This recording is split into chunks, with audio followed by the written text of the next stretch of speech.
الحمد لله نحمده ونستعينه ونستغفره ونؤمن به ونتوكل عليه ونعوذ بالله من شرور أنفسنا ومن سيئات أعمالنا من يهده الله فلا مضل له ومن يضلله فلا هادي له ونشهد أن لا إله إلا الله وحده لا شريك له ونشهد أن سيدنا ونبينا ومولانا محمدا عبده ورسوله أرسله بالحق بشيرا ونذيرا فقد قال الله تبارك وتعالى لو أنزلنا هذا القرآن على جبل لرأيته خاشعا متصدعا من خشية الله۔ حضرات اکابر علماء اکرام، خصوصیت کے ساتھ آج کے جلسے کے صدر، ہم سب کے داماد حضرت مولانا قاری احمد علی صاحب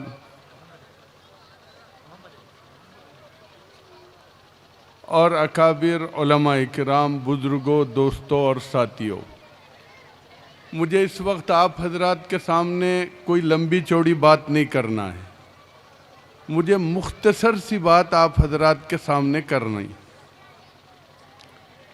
یہ مکاتب کا جلسہ ہے اور مدرسے پپلے کے مدرسہ فلاح دارین پپلا کا یہ جلسہ ہے، جس میں 15 حفاظ اکرام کی دستار بندی کی جائے گی۔ آج سے مدارس کے اوپر 3 دور گزرے ہیں۔ ایک دور وہ تھا کہ مدارس ہی مدارس کا جال تھا،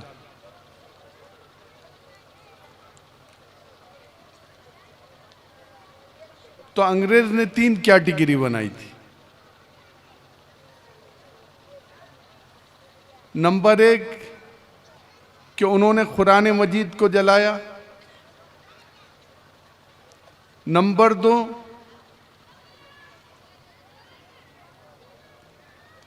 انہوں نے ایک ٹارگٹ متعین کیا کہ جس کے سر پہ ٹوپی ہو، جس کے چہرے پہ داڑھی ہو اور جس کے جسم پہ کرتا پائجامہ ہو، یا تو اس کو پکڑو، یا تو اس کو گرم پانی میں ڈال دو، یا پھر پھانسی پہ چڑھا دو۔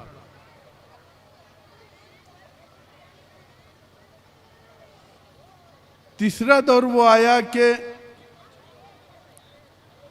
کسی گاؤں اور کسی دیہات میں کوئی شخص مر جاتا تو لوگ اس کے جنازے کو لے کے راستے میں رک جاتے اور یہ انتظار کرتے کہ کوئی راستے سے گزرے گا، کوئی اس کی نماز جنازہ پڑھا دے گا۔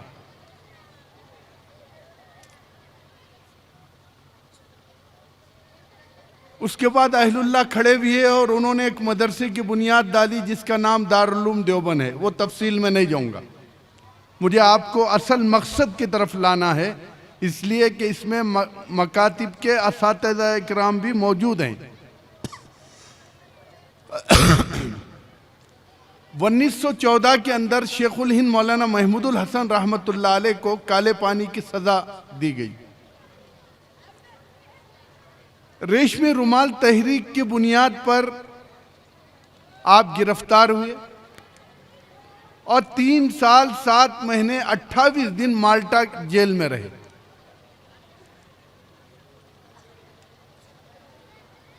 اور جب آپ مالٹا سے رہا ہوئے تو 18 مارچ 1920 تھی۔ اس کی تفصیل میں بھی نہیں جاؤں گا، اس کا اصل جو مقصد ہے وہ آپ کے سامنے لا رہا ہوں۔ آپ بمبئی کے گودی پر اترے تو سارے دنیا کے اکابرین آپ کے استقبال کے لیے بمبئی کے گودی پر تھے۔ وہاں آپ نے بمبئی میں جو کام کیا اس کی تفصیل آج نہیں بتاؤں گا۔ وہاں سے آپ بمبئی گئے، دلی گئے اور ڈاکٹر مختار انصاری کی کوٹھی پر آپ 1 دن رہے۔ وہاں سے آپ دارالعلوم دیوبند گئے۔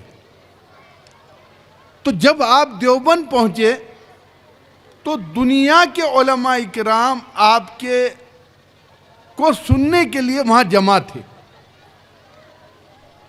پوری دنیا کی۔ عصر کے بعد نشست ہونے والی تھی،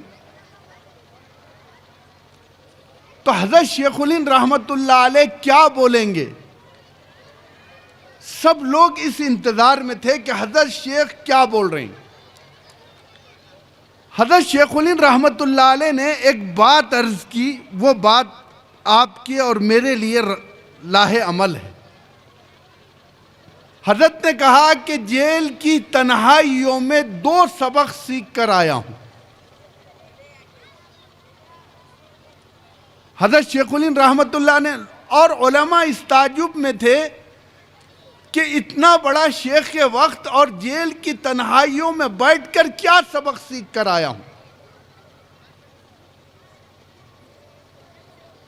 تو حضرت شیخ الہند رحمت اللہ علیہ نے کہا کہ نمبر 1 یہ کہ اب یہ عہد کیا ہوں کہ بچی ہوئی زندگی قرآن اور مکاتب کے قیام کے لیے وقف کر دوں گا۔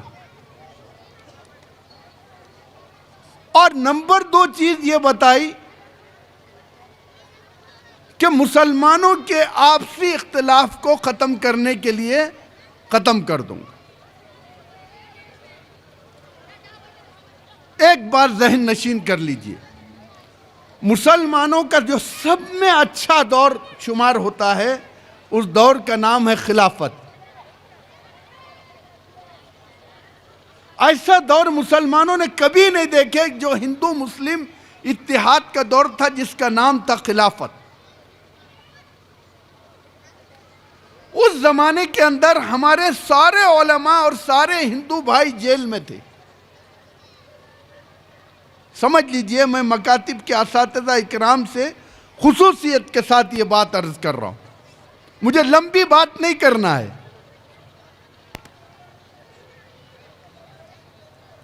تو سارے علماء جیل میں تھے، تو اچانک ایک صاحب جیل سے چھوٹ کے آئے، ان کا نام تھا سوامی شدانند۔ جب وہ چھوٹ کے آئے تو لوگوں کے اندر کوہرام مچ گیا، اور لوگوں نے کہا کہ کیا بات ہے، ہمارے سارے اکابرین جیل میں ہیں، یہ تنے تنہا کیسے چھوٹ کے آئے؟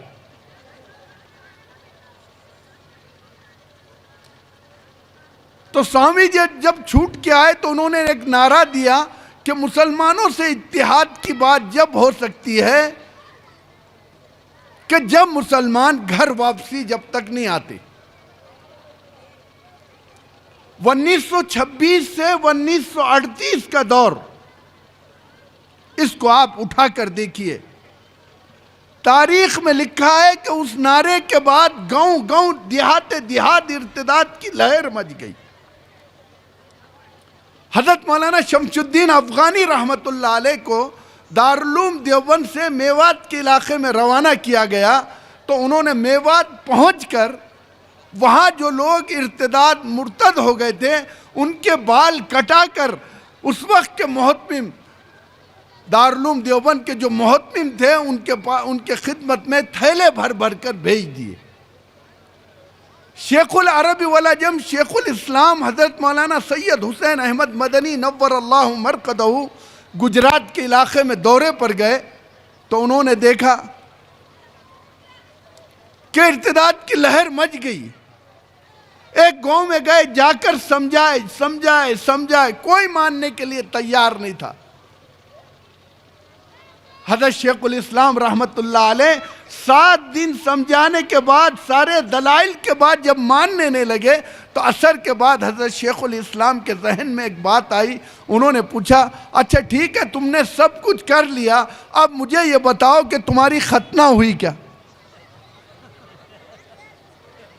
تو سب نے کہا جی حضرت ختنہ ہوئی ہے۔ تو انہوں نے حضرت شیخ الاسلام نے کہا کٹا ہوا آدمی ارتداد کی طرف نہیں جا سکتا۔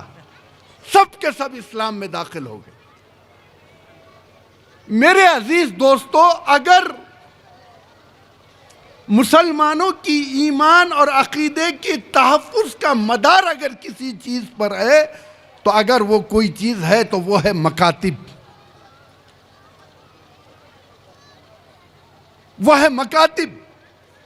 میں کھلے صاف طور پر آج آپ کے سامنے ہاتھ جوڑ کر بات کر رہا ہوں. پچھلی گورنمنٹ میں رائٹ ٹو ایجوکیشن لازمی حق تعلیمی بل آیا کہ 6 سال سے 14 سال کا بچہ مدرسہ نہیں جائے گا. اس کے اوپر بڑی لڑائی چلی. مولانا رمضان صاحب تھے, ہم نے حضرت رئیس الجامعہ خادم القرآن حضرت مولانا غلام محمد صاحب وستانوی مدد اللہ العالی کی صدارت میں اورنگ آباد میں صوبہ مہاراشٹر کے 1500 مدارس کو جمع کیے, اور ہم نے حکومت سے کہا کہ اگر تم سیدھے نہیں ہوں گے تو ہم کنٹم آف کورٹ تمہارے اوپر داخل کریں گے. حکومت کو گھٹنے ٹیکنا پڑا, اور حکومت نے اس رائٹ ٹو ایجوکیشن لازمی حق تعلیمی بل کے اندر 3 ترمیمات کیے. نمبر 1 کہ مدارس پاٹھشالا گرو گرنتھ اس سے مستثنا رہے گی. چل گیا. لیکن اس وقت اس موجودہ سرکار نے ایک بل لائی ہے جس کا نام ہے نئی تعلیمی پالیسی. سمجھ لیجئے, میں آپ کو اس وقت اس کم وقت کے اندر بہت گہرائی کی بات عرض کر رہا ہوں. میرے ہر دل عزیز دوست مولانا رمضان صاحب نے مجھے کہا کہ مدرسے میں مکاتب کا پروگرام ہے. اگر سالانہ جلسہ بولتے تو میں نہیں آتا. انہوں نے کہا کہ مکاتب کا تربیتی کیمپ ہے, اور میں ودرب کے علاقے میں تھا ابھی 2 دن پہلے, بڑا پروگرام وہاں تھا. میں نے کہا ضرور آؤں گا. جو نئی وہ تھا تعلیمی ایکٹ جو چیلنج ہوا, اور یہ بنی ہے پالیسی. اس ایکٹ میں اور پالیسی میں کیا فرق ہے اس کو سمجھ لیجئے. پالیسی چیلنج نہیں ہوتی, اور نئی تعلیمی پالیسی کا نفاذ شروع ہو چکا ہے. نئی تعلیمی پالیسی کیا ہے کہ 3 سال سے 18 سال کا بچہ مدرسہ نہیں جائے گا بلکہ وہ اسکول جائے گا. سرکاریں اپنا کام کرتی ہیں. اب مسلمانوں کے ایمان اور عقیدے کی حفاظت کی ذمہ داری آپ پر ہے. ان بچوں کے ایمان اور عقیدے کی ذمہ داری آپ پر ہے. اس مدرسے کے نگرانی میں ہزاروں مکتب چلتے ہیں, اور حضرت مولانا غلام محمد وستانوی صاحب نے ایک کام تو سب سے بڑا یہ کیا کہ گاؤں گاؤں مکتب کے جال کو پھیلا دیا. یہ ایک تاریخی کام ہے. میرے دوست, میں آپ سے یہ بات عرض کر رہا ہوں, مجھے خود حضرت قاری صاحب کا بیان سننا ہے, اور مجھے تو روز دن میں 5 وقت تقریریں کرنا پڑتی ہے. میں آپ سے ایک بات عرض کر رہا ہوں کہ 3 سال سے 18 سال کا بچہ جب مدرسہ نہیں جائے گا تو اس کے ایمان اور عقیدے کی حفاظت آپ کیسے کریں گے؟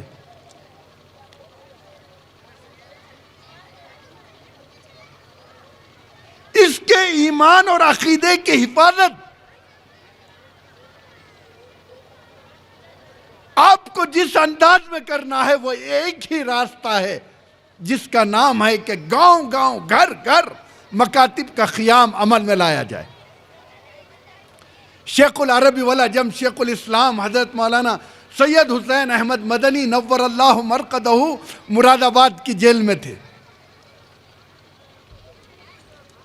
حکیم الاسلام حضرت مولانا قاری طیب صاحب رحمت اللہ علیہ ان سے ملاقات کے لیے جیل میں گئے.